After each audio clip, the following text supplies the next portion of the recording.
Hello and welcome to Britain According to Sally.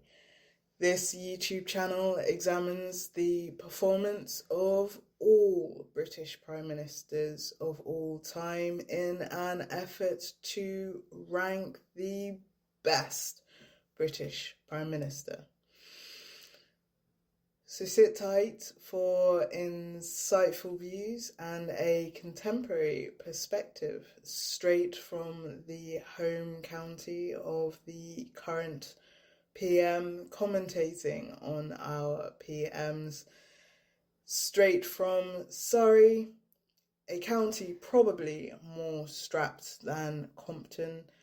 This week we are examining the performance of the Earl of Wilmington, Spencer Compton.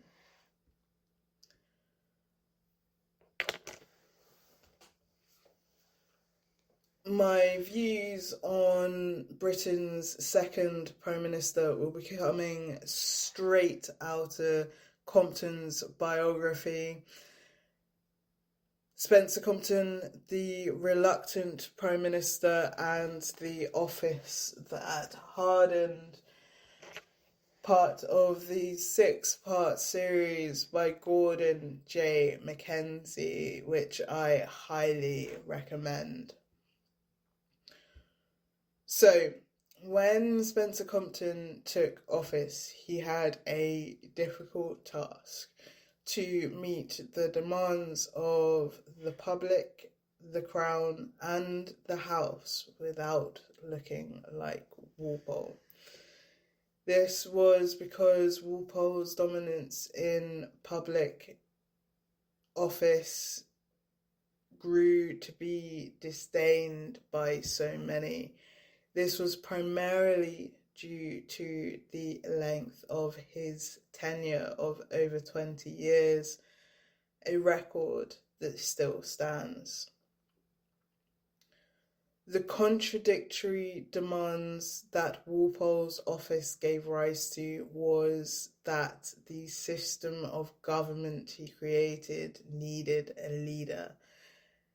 The people, Parliament, and the Crown did not want this, but began to recognise the need for a leader. This was because Walpole's influence could have been seen by some as quite autocratic, particularly for the century in which Walpole was in office, the 18th century.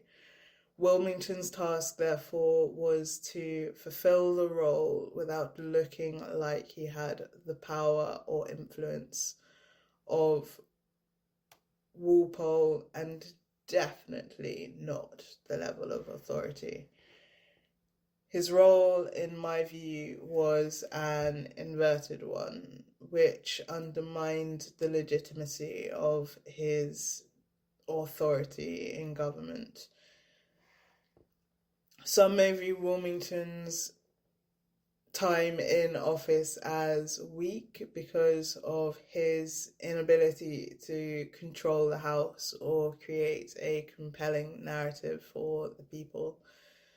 My view is more sympathetic in that he had assumed an office contrary to his nature because he was seen as the one that could oversee the running of government until the House, the Crown, and the public could reconcile with the fact that a single leader at the head of government could be in best interests of the nation. Wilmington's task was to run a country and government without appearing to do so. He created a ministerial committee, and my impression of this was that it was a de facto cabinet.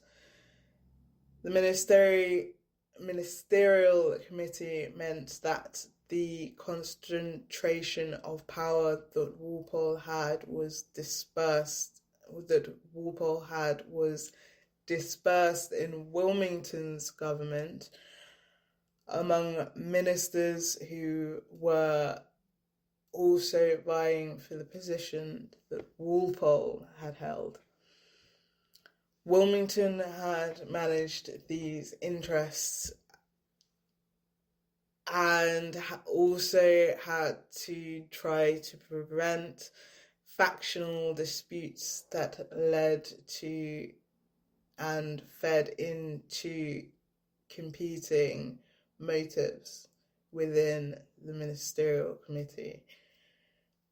Dispersed power limited Wilmington's capacity to act authoritatively to satiate the interests of the broader population and the Crown, who had lost its appetite for a single leader but was growing to understand its necessity. Wilmington was therefore seen as a caretaker prime minister.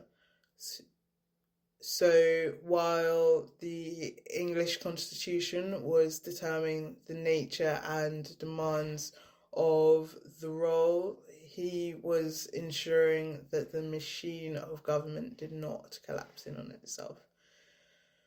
Wilmington's role in shaping the parliamentary picture could be seen as more passive, but it enabled the role to become more formalised. In comparison to Keir, personally, I do not think that Keir is a caretaker prime minister. I think that he represents a departure from traditional politics to a system of government that incorporates more modern techniques into its modus operandi. I think that Keir has provided a break for the public who have seen many British leaders in the last 10 years. This may be seen as a relief to some and a source of frustration to others. Whether his tenure is tenable remains to be seen, and only time will tell. So, what are the rankings as it stands?